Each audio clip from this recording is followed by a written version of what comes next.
Bonjour à tous et bienvenue dans cette nouvelle vidéo où je vais parler d'un jeu, je vais donner mon avis sur ce jeu qui est donc The Rise of Tomb Raider. Alors je vais donner mon avis sur plusieurs plans, déjà sur un plan évidemment graphique, sur le plan du gameplay, sur le plan aussi on va dire de l'intérêt de l'histoire, sur l'intérêt des personnages.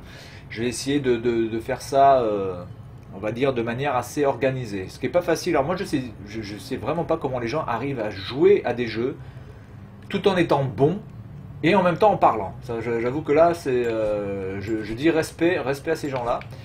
Alors comment se présente le jeu? Alors déjà vous avez plusieurs mondes possibles.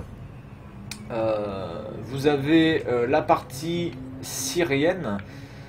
Qui en fait n'est pas le premier monde vraiment, puisque vraiment le premier monde où vous êtes, bah, c'est la Sibérie justement. Mais vous faites une sorte de flashback en Syrie. Alors c'est vrai qu'au départ on se dit putain mais comment on peut aller de la Syrie alors quand je suis en Sibérie, je me retrouve en Syrie, c'est quoi le rapport? Le rapport est assez bien fait quand même. Donc ça faut dire que, bon je vais pas vous spoiler l'histoire mais l'histoire est vraiment bien faite. Donc c'est logique, enfin en tout cas c'est pas forcément logique mais c'est cohérent. Donc ça il n'y a pas de souci. Ensuite vous allez dans la partie sibérienne glacée pour revenir ensuite dans une partie sibérienne un peu moins glacée, on va dire une Sibérie un peu sèche. Voilà, une Sibérie de plaine, d'arbres, voilà, avec moins de glace. Et après vous partez directement, là aussi voilà, on est un petit peu dans la partie non glacée de la Sibérie. Et ensuite vous partez directement dans le monde de glace, vraiment qui est, je veux dire, quasiment 50% du jeu, ça se passe dans la glace hein, quand même, hein, clairement. Alors, au niveau, bon, on va déjà aller ici, voilà, juste pour se balader. Alors, j'ai fini le jeu sans vraiment le finir. J'ai fini le jeu parce que j'ai fini l'histoire, j'ai battu le boss final et ça je vais y revenir aussi à la fin. Mais j'ai fini le jeu en mode histoire vraiment, mais je n'ai pas fini le jeu dans le sens où je n'ai pas récupéré tous les items possibles et inimaginables comme, j'en sais rien, le Tampax de Nefertiti ou le Godmiché de Toutankhamon, j'en sais rien. Enfin bref, ça je les ai pas récupérés. Mais c'est clairement beau, voilà, c'est beau. Et là, moi, je ne joue que sur Xbox 360. Alors, j'imagine vraiment que sur PS4 ou Xbox One, ça doit vraiment claquer. Mais déjà, vraiment, Xbox 360, on est déjà bien récompensé du prix du jeu. Parce que je trouve aussi, en mode téléchargement, je trouve que ce jeu est vraiment très cher. J'ai jamais vraiment compris comment ça se fait que des jeux en mode téléchargement soient aussi chers que des jeux, on va dire, avec ici. Alors lui, il se casse la gueule quand j'arrive. Lui. Ah ouais, d'accord. Mais bon, ok. Voilà, parce que bon, on n'a pas le CD, on n'a pas le DVD, on n'a pas la boîte et on paye le même prix que si on l'avait. Donc je suis désolé. Les jeux dématérialisés devraient être beaucoup moins chers, au moins voire 50% moins chers que un jeu qui est matérialisé. Pour moi, je le pense en tout cas. Bref, voilà. Donc, c'est vraiment très beau. Lara Croft a vraiment un vrai caractère. D'accord? C'est pas une sorte de poupée avec des gros nibards. Elle a vraiment du caractère. Elle a un style, elle a un physique. Elle a vraiment de bonnes réparties, elle a du mordant, elle a des sentiments, elle est vraiment très bien faite, cette Lara, rien à dire. Elle donne envie de continuer l'aventure et de ne pas simplement se limiter à juste ça, plastique, ce qui pouvait être des fois le cas en tout cas pas forcément les premiers Tomb Raider, parce que bon, quand même, c'était moche, faut dire les choses un peu comme elles sont, c'était moche. Mais on a quand même envie voilà, de jouer avec elle. Elle est vraiment très intéressante comme personnage. Bien, ensuite, donc Lara, elle est capable de quoi? Lara, elle est capable de courir, elle est capable de sauter, elle est capable de s'agripper, elle est capable de nager, elle est capable de faire le saut de l'ange, elle est capable de faire énormément de choses, peut-être même un peu trop de choses pour un petit bout de femme comme ça, même j'ai même envie de dire pour un homme bien aguerri, je vois, c'est un peu chaud. Putain, mais lui, il est vraiment, maintenant, c'est mon copain. C'est mon copain le Maccabée, c'est bien. Voilà. Donc là, je me balade hein, simplement pour vous montrer un petit peu les mondes divers et variés que l'on peut trouver. Donc là, on a le refuge secret, le camp forestier. Il y a énormément de monde, hein, c'est clair et net. On va aller où? On va aller... Allez, l'usine de cuivre. Alors les personnages sont très bien faits, il n'y a pas que Lara, c'est ça qui est aussi bien, c'est-à-dire que les personnages qui sont autour d'elle ont aussi une sorte de vraiment de caractère très intéressant. Alors je pense notamment à Jacob, que l'on voit assez régulièrement, bon pas de manière très souvent, mais en tout cas on le voit assez régulièrement, il a vraiment du style, il est un peu badass, donc il est vraiment pas mal. Il y a sa fille qui est vraiment aussi voilà, qui a un caractère bien trempé, qui vous menace de mort dès la première rencontre en fait. Elle vous menace de mort en vous disant que si jamais elle vous voit une deuxième fois, ben elle va vous tuer. Mais bon, quand elle vous voit la deuxième fois, en fait, elle vous tue pas. Elle vous tue pas pourquoi? Parce que vous avez sauvé son popo. Et comme vous avez sauvé son papa, ben elle vous tue pas.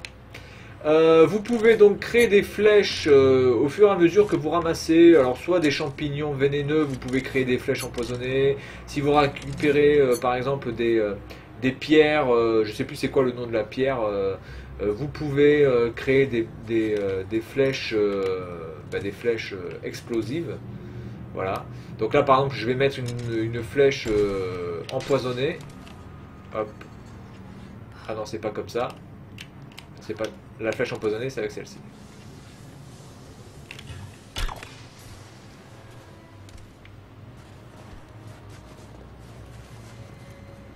Voilà.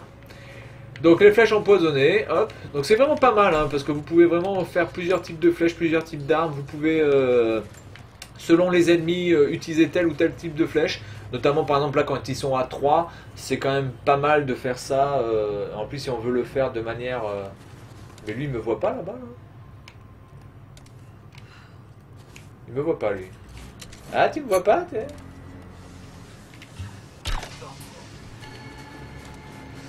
Ah, c'est un peu con ça d'ailleurs, qu'il m'ait pas vu. Alors là par contre elle meurt pas quoi, elle est juste à côté du nuage mais tout va bien. Voilà, donc il y a plusieurs possibilités pour tuer les ennemis, ça c'est plutôt pas mal. On n'est pas limité à un seul type d'arme par ennemi, c'est plutôt pas mal fait. Et en plus, vous devez quand même essayer de bien réfléchir à quel type d'arme convient le plus par rapport à tel type d'ennemi. Notamment par exemple quand je pense surtout vers le dernier monde, où vous avez des sortes de spectres ou de fantômes bizarres qui meurent surtout par le feu. Donc évidemment... vous envoyez surtout des flèches, des flèches. Ça, je peux le prendre. Ça sert à quoi ça? Vous pouvez surtout envoyer des flèches enflammées et donc vous allez les tuer beaucoup plus facilement que si vous envoyez par exemple des flèches explosives qui ne fonctionnent pas vraiment en fait. Voilà. Ensuite, que dire d'autre? Voilà. Donc les personnages. Oui. Alors au début, vous êtes avec un personnage qui est votre meilleur ami, qui en plus est, on peut le dire, est secrètement amoureux de vous. Il est loyal, il est fidèle, il est voilà, donc c'est vraiment un très bon ami sur lequel vous pouvez compter.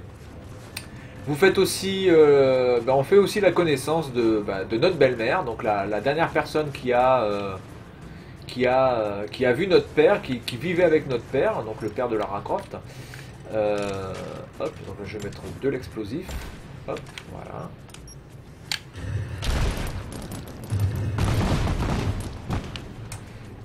Donc la dernière personne qui a vécu avec votre père, qui elle par contre est une grosse poufiasse, voilà, on le dit clairement, c'est une traîtresse. C'est une traîtresse de premier niveau, parce qu'elle est très très liée à son frère, et son frère en fait c'est le méchant du jeu. Son frère c'est le méchant du jeu, alors lui il est vraiment stylé quoi, vraiment, il a vraiment du style ce boss. Je dis qu'il a du style, mais je dis pas que le boss est stylé, attention. Alors je m'explique. Le personnage est vraiment stylé, il a vraiment une psychologie propre, il est clairement fêlé, enfin, il est bien fêlé. Mais en termes de boss, c'est une merde absolue, c'est-à-dire que bon, honnêtement, vous avez plus de difficultés à battre vous avez beaucoup plus de difficultés à battre l'ours. Eh ben alors, tu montes pas là-dessus, espèce de connasse, là. Vous avez beaucoup plus de difficultés à battre l'ours qui est quasiment au début du jeu que de battre le boss. Le boss est vraiment d'une médiocrité, le boss final est d'une médiocrité sans nom, et pour moi ça c'est impardonnable, je veux dire, parce que quand vous jouez à Tomb Raider, on se doit quand même d'avoir un boss de fin qui en vaille la peine, et là vraiment, il est à chier, ce boss. Je comprends pas comment on ait pu faire un boss aussi merdique, enfin bon bref. Il aurait mieux fallu mettre l'ours à la limite en boss final. Voilà, donc en fait, votre belle-mère qui s'appelle Anna et son frère, dont je me rappelle plus du prénom, sont vraiment très très liés. J'ai même envie de dire, c'est un peu malsain même leur union là. Il y a un petit côté incestueux qui serait pas choquant quasiment chez eux quand on les voit un petit peu. C'est un peu flippant. Voilà. Ensuite, vous avez quoi comme personnage? Donc Jacob, sa fille, le boss, sa sœur, Lara et donc votre ami Black. Voilà. Donc vous avez, voilà, il y a à peu près tous les personnages principaux qui sont là. Alors, ça c'est l'un des problèmes de ce jeu quand on joue sur une console, c'est de pouvoir. Alors. Normalement je peux pas monter là. Je suis obligé de faire le tour. Ah voilà, donc là il y a la trace blanche. Alors c'est super scénarisé. Ça reste vraiment aussi le problème de ce jeu. Il y a quasiment pas la place à du freestyle quoi, hein. Donc à part pour aller chercher les petits items de merde, là oui, vous pouvez avoir du freestyle, vous pouvez aller faire ce que vous voulez, c'est pas un souci. Mais globalement, ça reste quand même très et un peu même trop linéaire. Et c'était déjà le cas dans le premier opus. Alors, c'est pas forcément en plus que ça soit linéaire le problème, mais c'est surtout que, en fait, vous êtes scénarisé, c'est-à-dire que on doit, alors, on doit essayer de réfléchir un minimum. Ah, pardon. On doit essayer quand même de réfléchir un minimum et là en fait tout vous est dit quasiment, il n'y a pas la place à la réflexion. Alors c'est l'un des autres problèmes de ce jeu. Ah. Hop. Oh là là, j'ai cassé la gueule comme une merde, ça c'est bon ça. Je vais retourner au feu de camp. Ah oui, donc là je peux pas, oui, il faut que je tire ça pour bouger. Voilà, c'est super aidé quoi, donc voilà, on a vraiment l'impression qu'on est des abrutis finis. Autre problème de ce jeu, ce sont les énigmes. Les énigmes sont vraiment d'une facilité mais déconcertante. Moi je me rappelle des premiers Tomb Raider où vraiment il fallait se creuser la tête avec 10 000 leviers, etc. Et alors là, aucun accessoire disponible. C'est où que je peux améliorer ça. D'accord, je vais l'améliorer puisque je suis là. Je vais mettre fenêtre d'éjection améliorée. Voilà, ça c'est bon. Hop. Alors ça c'est pas mal quand même. Le côté on peut améliorer ces trucs, c'est plutôt pas mal ça. Allez, on va voyager ailleurs. On va voyager du côté obscur de la force. On va aller vers là. Feu de camp dans les ruines. Donc les énigmes sont vraiment, mais d'une facilité, vous n'allez pas passer plus de 5 à 10 minutes, vraiment 10 minutes c'est vraiment le grand maximum à réfléchir sur une énigme. C'est vraiment trop facile. Non seulement c'est facile, mais en plus on vous dit quasiment ce qu'il faut faire quoi. Donc oui, parce que quand vous appuyez sur le stick analogique droit, en fait vous avez une sorte de sixième sens qui vous dit qu'est-ce que vous devez faire. Et alors déjà que les énigmes sont faciles et en plus on vous dit qu'est-ce qu'il faut faire. Donc je veux dire, c'est vraiment prendre les gens pour des cons quoi dans ce jeu, hein. Il y a vraiment ce côté-là qui est un peu chiant d'ailleurs. On a vraiment l'impression d'être un neuneu. Ensuite, autre chose que j'ai pu lire sur ce jeu qui est vrai ou qui n'est pas vrai.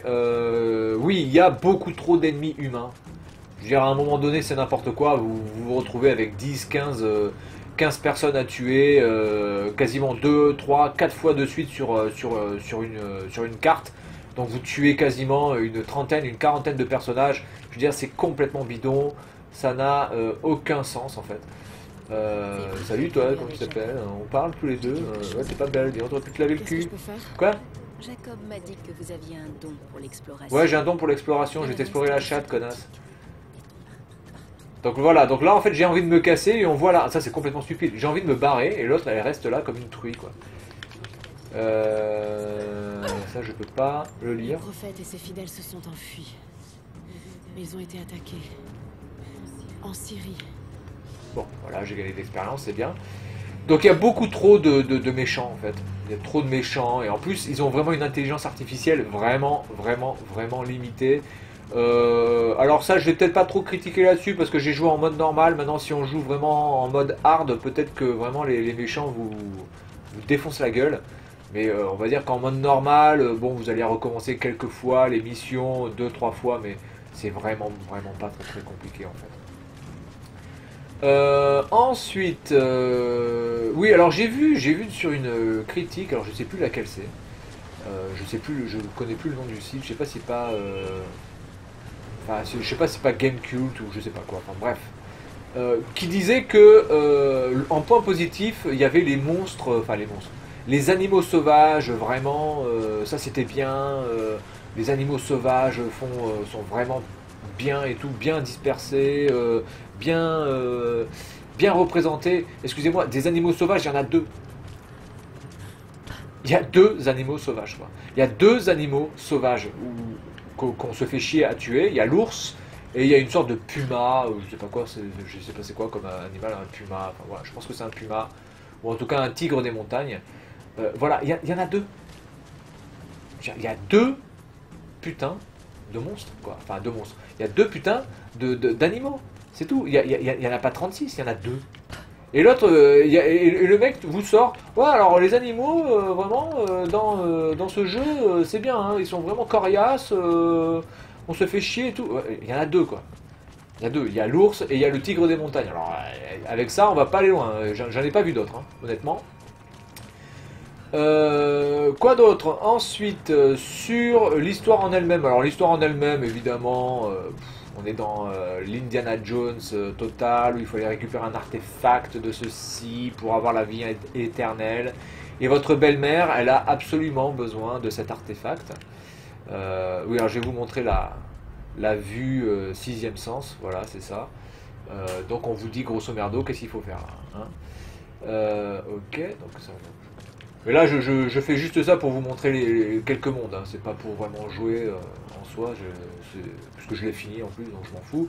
C'est juste pour qu'on se balade, qu'on voit un petit peu les différents mondes. Voilà. Donc là, par exemple,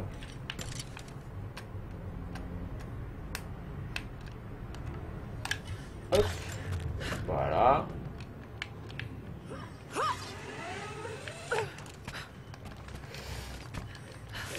Donc vous devez récupérer cet artefact et votre belle-mère qui donc vous a trahi en a besoin, elle, euh, pour pouvoir obtenir la vie éternelle parce qu'elle est gravement malade. Elle est gravement malade et elle en a absolument besoin. Voilà. Alors la relation entre les deux est un peu bizarre, hein. C'est-à-dire que Anna est vraiment un personnage qui n'a pas vraiment de saveur en fait. J'ai envie de dire. Elle est un peu... Ah merde, j'ai oublié de appuyer sur le bouton. C'est un personnage qui n'a pas vraiment de saveur. Par contre, la relation entre les deux est intéressante. Mais Anna seule n'est pas un personnage intéressant. Où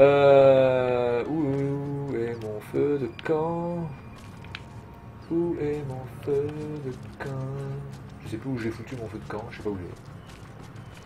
Ah oui, donc j'étais... D'accord, je suis revenu ici en fait. D'accord. Bon. Bon, écoute, on va faire ça. Hop. Allez, vas-y.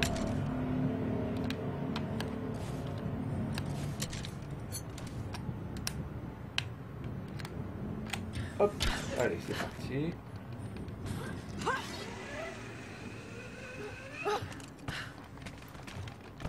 Moi, je pense que ce jeu ne vaut pas plus que 15 sur 20 ou 80 sur 100 ou 4 sur 5. Clairement, c'est vraiment pas... c'est beau, je veux dire, il n'y a rien à dire, hein, c'est magnifique, c'est bien fait, les animations sont bien faites, il y a eu un travail de scénario, il y a eu un travail psychologique sur les personnages, c'est indéniable, on peut pas reprocher à ce jeu ce manque-là, mais c'est trop scénarisé, quoi. C'est trop scénarisé, c'est vraiment infantiliser le joueur, clairement. Euh, Moi je pense que les nouvelles générations, s'ils devaient jouer au Tomb Raider 1, s'ils n'ont joué que à ces Tomb Raider là, c'est-à-dire celui-ci et celui qui était sorti avant aussi, ils n'ont joué qu'à ça, et ensuite vous leur demandez de jouer à Tomb Raider 1 ou Tomb Raider 2 sur PlayStation, sur PC ou sur Saturn, pourquoi pas, je pense qu'ils seront complètement perdus, quoi. Ils seront complètement perdus. Alors que bon, nous, on va dire la génération qui a connu les premiers Tomb Raider, on n'est pas vraiment perdu, on est juste déçu, mais on n'est pas perdu. On retrouve quand même là Lara Croft voilà, qui explore, qui se bat, qui saute, qui nage, qui découvre des choses. Donc ça, c'est clair et net. On ne découvre pas grand chose, mais on est clairement déçu d'être trop infantilisé. Les premiers Tomb Raider étaient d'une difficulté quand même bien au-delà. Voilà, donc là, on va admirer la vue un petit peu. Voilà, c'est quand même très très beau, quoi. Je veux dire, il n'y a pas grand chose à le dire. C'est superbe.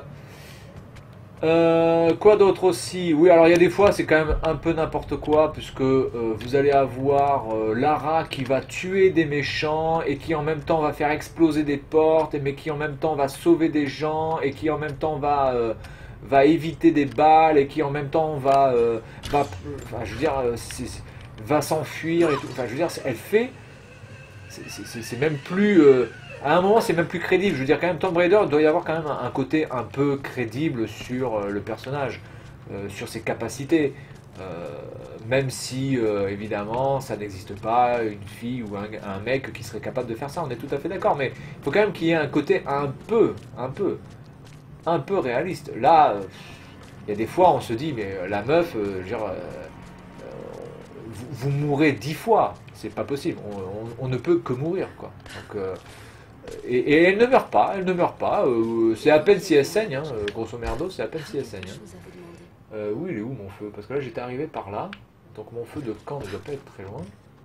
Je me rappelle plus où il est mon feu de camp. J'aimerais le retrouver sans utiliser la... Allez, mais tombe là, connasse! J'aimerais essayer de retrouver mon feu de camp sans forcément utiliser la carte. Voilà, donc il y a des côtés quand même vraiment, on n'y croit pas, quoi. C'est clair. Là, j'y suis allé là, mais là, si je vais là, je crois que c'est là où il y avait la flotte. Non, je crois que c'est là où il y a la flotte, hein, je crois. Ouais.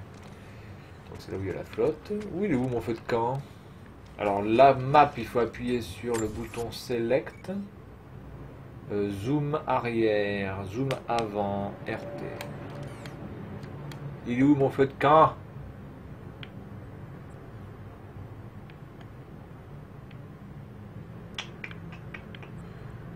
Mon feu de camp. Presque caché, je sais pas où il est mon feu de camp. Bon bref, il doit être vers là-bas, bon sinon c'est pas grave, hein, je vais continuer à courir comme une grosse connasse. Alors on peut courir évidemment. Voilà, après il y a le côté un petit peu RPG, c'est-à-dire on améliore ses capacités, on améliore ses armes. Ça c'est assez bien fait. Et en plus on voit vraiment la différence, hein, on voit vraiment la différence d'une Lara au début du jeu, à la fin du jeu, c'est vraiment très flagrant. Voilà,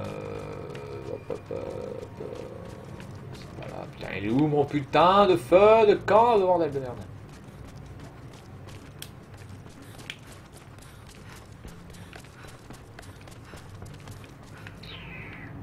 Moi je vais aller par là. Ah, non, c'est pas par là-bas. Hein. J'ai pas un feu de camp, non, là j'ai des glandus. Ah si, attends, non, ça c'est pas un feu de camp. Ça c'est pas un feu de camp, ça je peux pas y aller, là je peux pas sauter dedans. Non, c'est bon. Enfin, je peux sauter dedans, mais alors, ah oui, donc là, elle meurt pas en fait. Donc, Elle n'est pas dure avec nous pour rien. elle est dans le feu. Attendez. Ah si, quand même, d'accord. Elle est dans le feu, elle meurt quand même. C'est bien. C'est réaliste. Voilà. Non mais je veux dire, dans l'ensemble, ce jeu est quand même bon. Hein. On peut pas dire que ce jeu soit mauvais, ça c'est clair. C'est un très bon jeu. Il y a de l'action non-stop. On s'ennuie pas. Ça c'est évident. Il faut à peu près une petite dizaine d'heures pour finir le jeu. Simplement finir le jeu, je parle au mode, par rapport à l'histoire. Hein. Bon, il m'a fallu à peu près une dizaine d'heures, à peine. Voilà. Ah tiens, je vais découvrir un petit truc là. Ah oui. Composant du fusil à verrou. Ça, je suis content.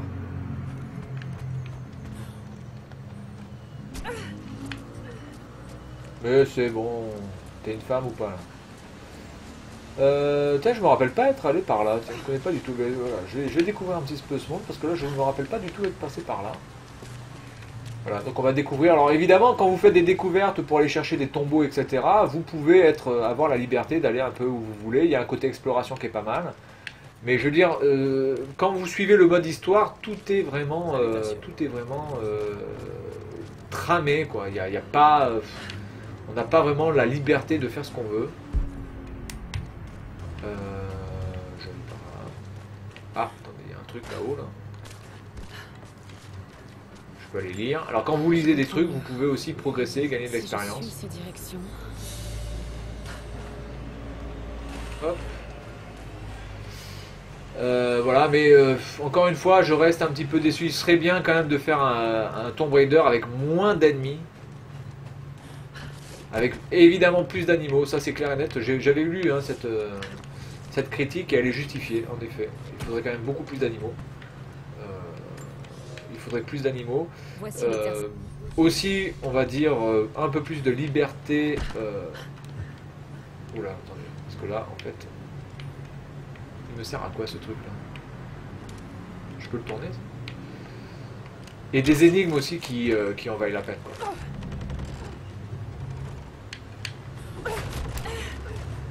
Ah putain! Connerie de merde.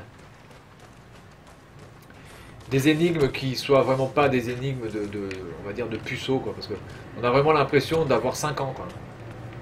Ce sont des énigmes, waouh, on se demande vraiment qui c'est qui a dit. Enfin, je pense que.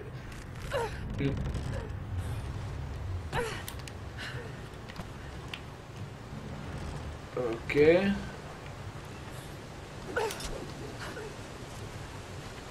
Je pense vraiment que les gens qui ont fait ce jeu ont dû se dire il faut pas faire d'énigmes trop dures parce que sinon les gens vont abandonner ou quoi que ce soit ou s'ils voient que c'est trop dur ils vont pas l'acheter. Mais Tomb Raider ça doit être difficile. Ça doit être difficile, c'est le but du jeu. Je veux dire, là ce jeu là il est beaucoup trop simple. Beaucoup trop simple. Ok. Voilà. Putain de bordel de merde. Bon voilà, donc c'est un petit peu voilà mon point de vue sur ce jeu.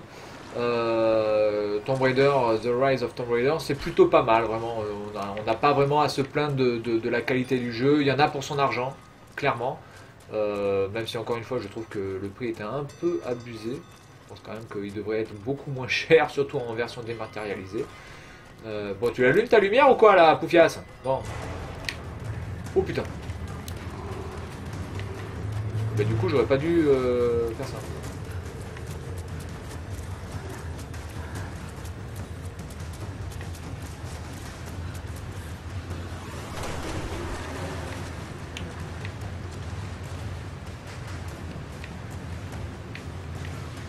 Alors on va essayer de le buter. Tiens.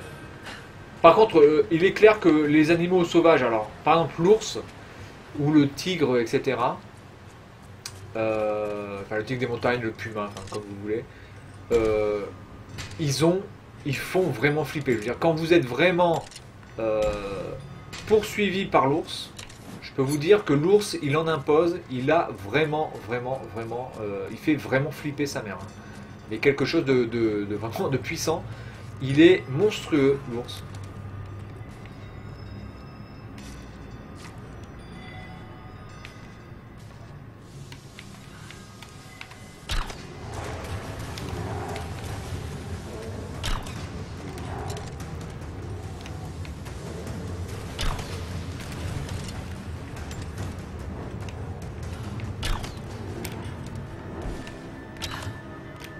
Voilà, donc là il est facile à tuer parce que je l'ai déjà, enfin j'ai déjà eu les armes et tout.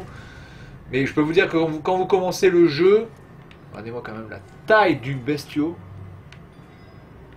hallucinant, hein, le bestiau. Je peux vous dire que quand vous êtes poursuivi par lui et quand par exemple il vous tue, quand vous avez la cinématique où il vous tue, c'est vraiment impressionnant. Ça c'est super bien fait. Ah bah putain, mais je suis pas sûr que ça soit très bien quand même de récupérer un truc où on a foutu du poison quand même. Ah, je suis pas sûr que ça soit vraiment une très bonne idée. Non, j'avais pas assez de trucs. Alors là, normalement, il y a... Voilà, je découvre un petit peu en même temps. Hein, voilà. C'est clair qu'ils auraient dû mettre beaucoup plus d'animaux.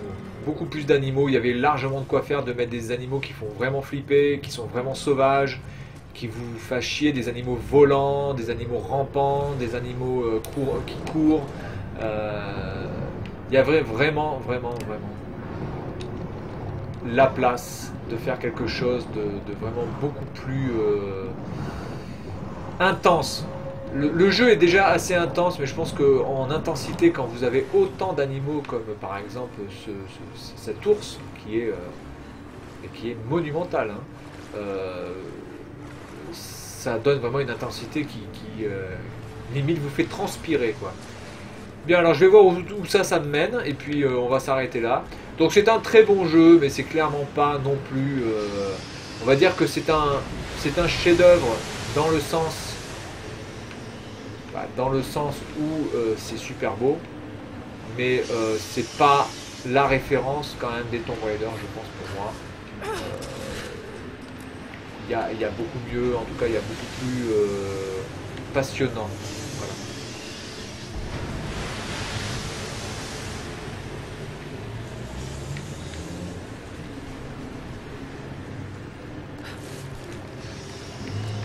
Ok, ah ben voilà, j'ai découvert un feu de camp, ben c'est parfait.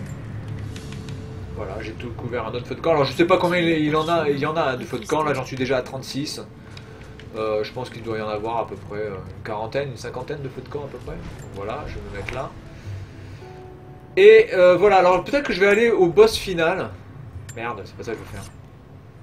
J'ai des points de compétence, non j'en ai pas. Je vais peut-être aller voir le truc pour le boss final, mais je sais pas si on peut le refaire par contre. Le boss final, je sais plus, c'est la cité perdue.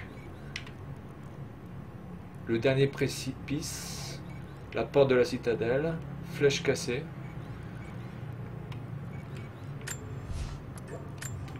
Bah peut-être que c'est là.